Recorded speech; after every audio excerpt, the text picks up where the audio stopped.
This video is targeted at students studying intellectual property law and is intended to educate the audience about trademarks law and specifically the rejection of a trademark. In this video, we will be exploring Section 40 of the Trademarks Act, which provides for the rejection of a trademark on the basis that it cannot be represented graphically.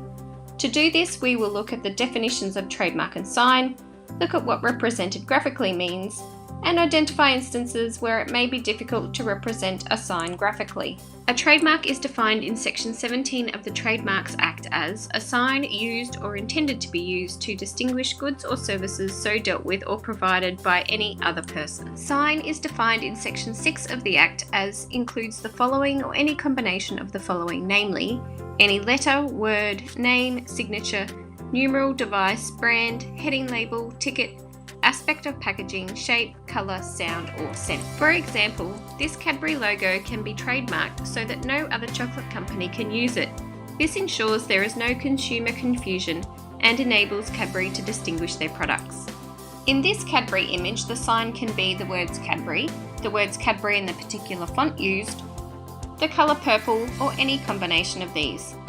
It is the sign component of the trademark that must be represented graphically. Neither represented nor graphically are defined in the Trademarks Act, so it is the ordinary meaning of the words that are used. So what does this mean in terms of rejecting a trademark that cannot be represented graphically?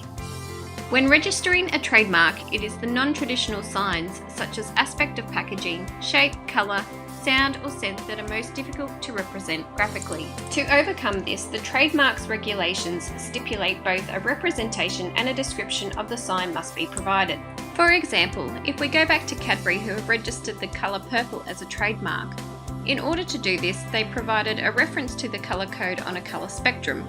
This, along with a picture of the colour, was deemed sufficient for registration. The purpose of having to provide both a representation and description is so that the correct examinations can occur for the trademark to proceed through the application process. Together, the representation and description needs to show the features, details, and clearly define the trademark. Representations can take the form of perspective or isometric drawings, views, photographs, words, or musical scores.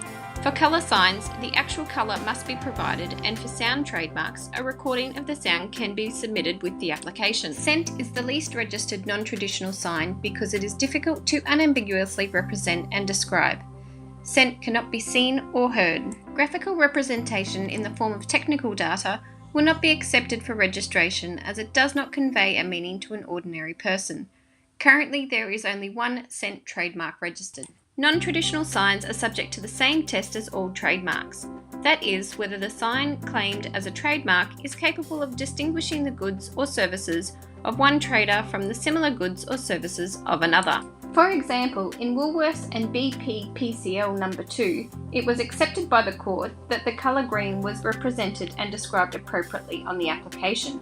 However, the registration failed on distinctiveness. The requirement to have a trademark graphically represented supports the purpose of trademark law by ensuring the consumer is not confused and that a business should get a reputational benefit, as the representation and description need to clearly define the trademark, which will reduce the likelihood of similar trademarks for the one class being registered. In summary, as long as the non-traditional sign can be represented and described to unambiguously define the trademark, Section 40 will not apply and the trademark will proceed to the next stage of the registration process.